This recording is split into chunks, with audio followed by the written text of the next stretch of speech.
Morning, farmers. Well, it has been a long, weird summer, and haven't been able to make a video in quite a few months because my phone broke, and it took me a long time to get a new phone. And now, obviously, I have a new phone, and the old phone just wouldn't talk to the computer, so I couldn't make it. I couldn't get it up, couldn't get it going anywhere. So, wanted to let you know what's happening with my, now I got this wrong. Okay, there. What's going on with my garden? It's been a weird summer. I planted all this, in May, and it just didn't grow. It didn't start growing until August 1st, pretty much. The first week of August, it just suddenly started to grow. I had 0 tomatoes. Now everything you can see is just covered with tomatoes. But, I don't know if it's going to get ripe. So pretty soon I'm going to start cutting, taking these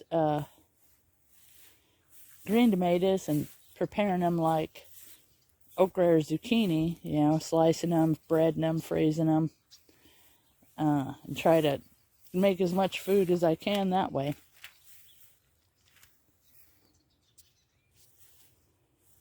Here's the corn and the green beans. I planted these in late May, and well, actually probably about the middle of May. Anyway, because I, knee high by 4th of July thing, and they just suddenly started to grow too. I mean, the green beans are just now flowering. This has been the weirdest year, and you can tell the green beans have completely taken over the corn.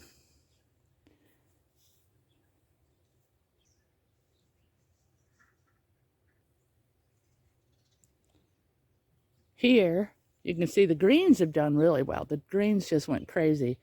I've gone to seed on some of them, but like these here, that's the 1,000 head and the lacinato, and I'm going to be harvesting that in a few days.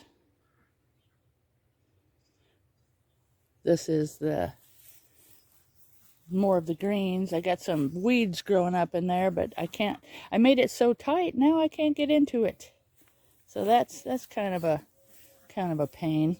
The collard greens have gone to seed, and I'll be trimming those off. And you see the leaves here, they are starting to come back. So those are my winter vegetables. I'm going to try and keep some of these lacinatos alive, so we can see if we can get those in the winter too. That one there, these things are huge. I can't believe how big they got. I can't believe how big they got.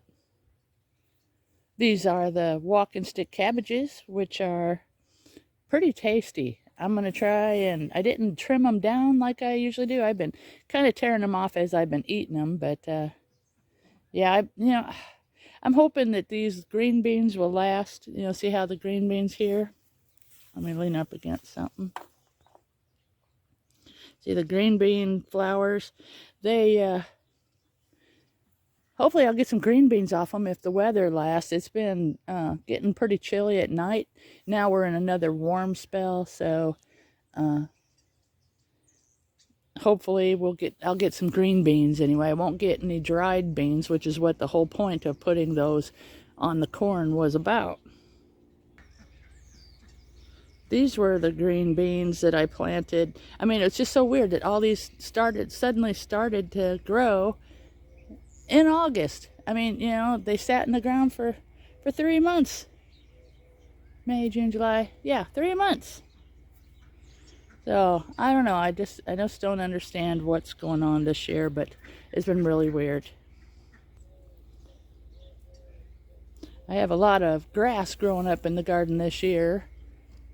But, yeah, I don't know what to do about all this. This is the back side of the tomatoes. This is the perennial broccoli. It's called purple sprouting broccoli. And I have been trying to, are these getting, yep, cabbage moths, see that? That's from cabbage moths. I'm going to come out and do some neem oil on these today, because look, they're getting curly. Don't want that. But anyway, these are perennial, and they didn't do anything at all this year except for grow. And some of them didn't even grow this tall. These are transplants. I had them in test patch number 4, and now they're growing out here. I transplanted them, and I'm going to leave them here for the winter. A lot of you guys will remember my shepherd, Bailey. She was my mobility dog for 10 years, and she passed away on New Year's Eve, and I have missed her terribly, and I still miss her terribly. But this is Sadie. She is a Mastiff blend. She's part Spanish. The mother was Spanish and Pyrenean Mastiffs, not to be confused with Great Pyrenees. And the father is 2 kinds of Turkish Mastiffs. And this is Sadie, the big pain in the butt that I've got. She's 5 months old. She weighs about 65, 70 pounds now. Way too heavy for me to shift around anymore. So we are working on our training and learning how to be a good mobility dog and livestock guard dog.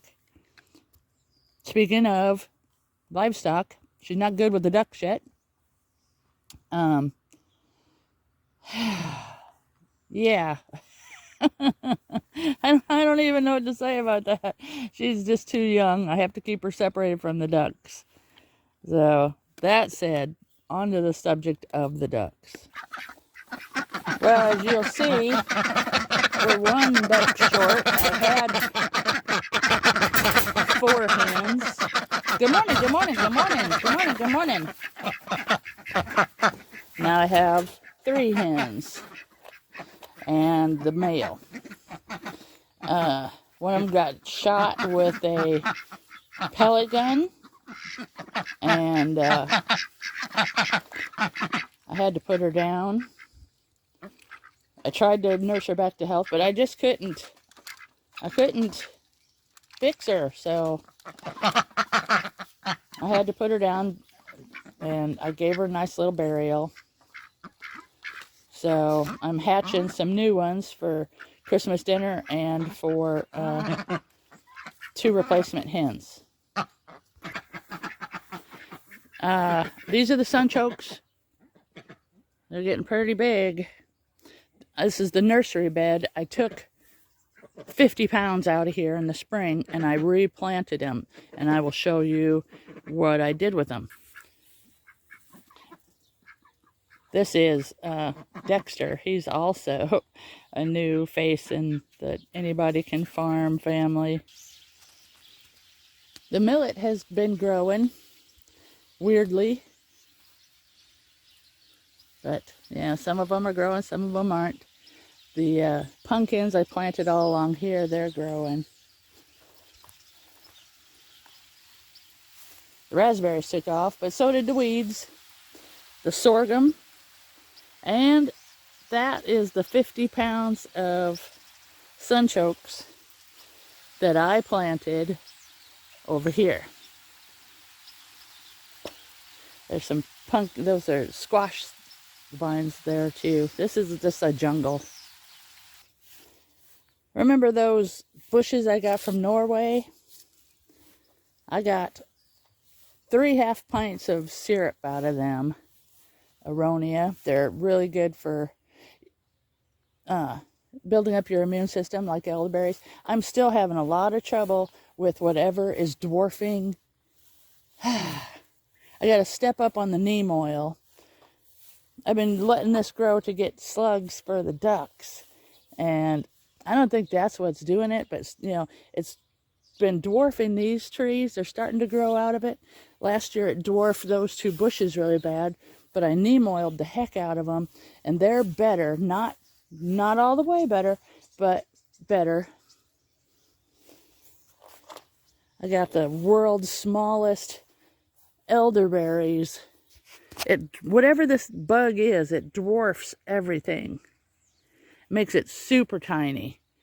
The leaves grow tiny, the fruit grows tiny, but I'm slowly getting it under control, I think.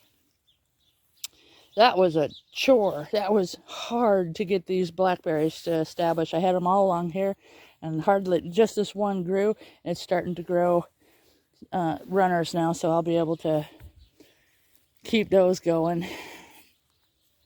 But yeah, see how the this is what it does. See how it curls this stuff up, and there's no bugs in it like there is on the curled up leaves of the perennial broccoli. So you know, it's not the same thing. It's not the cabbage worms there.